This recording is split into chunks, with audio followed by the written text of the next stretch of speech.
olen päris tavaline poiss. Muidugi mitte just kõige tavalisem. Ennast tavaliseks pidada, sel on teeskluse maik juures. Ja tavaline olla on natuke ohtlik. Sa oled siis null. Midagi pead sa ikka paremini oskama kui teised. Kas või maad kaevata või arvelaual arvutada. Siis on midagi sinust siin ilmas kasu.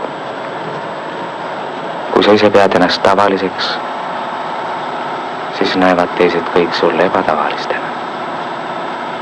Ja sina oled valmis nende pilli järgi tantsima. Ja siis läheb maailm hukka.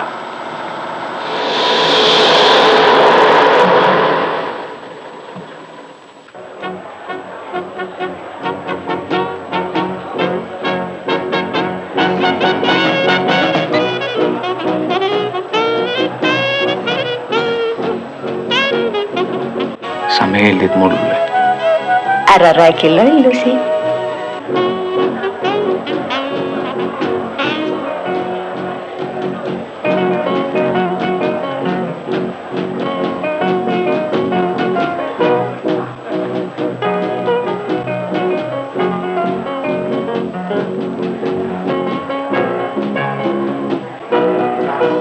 Igaüks peab maksma oma võlg.